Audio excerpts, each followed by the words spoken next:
భద్రకాళి శరణమ్మమ్మ.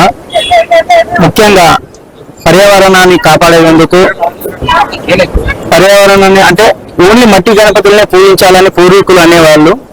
అలాగే మట్టి గణపతులలో 10 ఫీట్ల కాకుండా 40 ఫీట్ల గణపతి కూడా చేయొచ్చు అనే ఒక సంకల్పంతో, ఉదాహరణకు ఈ గణపతిని తయారు చేసి అంటే మండపాలన్నీ మట్టి వినాయకుడిని కలుషితం కాకుండా పర్యావరణాన్ని కాపాడాలనే ఒక సంకల్పంతో ఇది ముందుకు పెట్టామనండి. ఇది దాదాపు ఒరిస్సా నుంచి ఒక 8 మంది శిల్పులను పిలిపించి నెల రోజుల నుంచి జూలై 16కు ఈ విగ్రహాన్ని స్టార్ట్ చేశాము. దాదాపు 40 రోజుల నుంచి విగ్రహాన్ని తయారు చేశారు.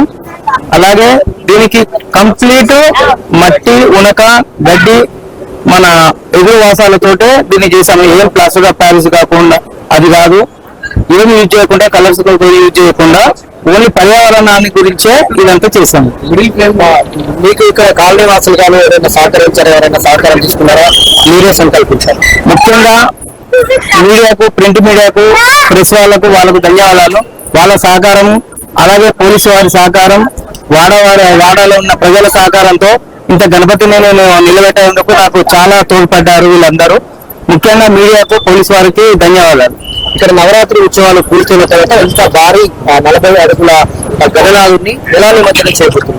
ఇప్పుడు ఇంత గణనాథుని తీసుకుపోవాలంటే కొద్దిగా టెక్నికల్ గా ప్రాబ్లం ఉంది. ఇది మరి పూర్తిగా మట్టితోనే చేశాము కాబట్టి దీన్ని ఇక్కడనే ఫౌంటైన్ కట్టి ఫైర్ ఇంజిన్ సహాయం తీసుకొని పాలతోటి నిమజ్జనం చేస్తామని మా అర్చక బృందంతో చర్చించాము. దాంతో ఫైర్ ఇంజన్లో పాలు పోసి ఫైర్ ఇంజన్లతో సహా నిమజ్జనం చేస్తామని ప్లాన్ చేస్తున్నాం.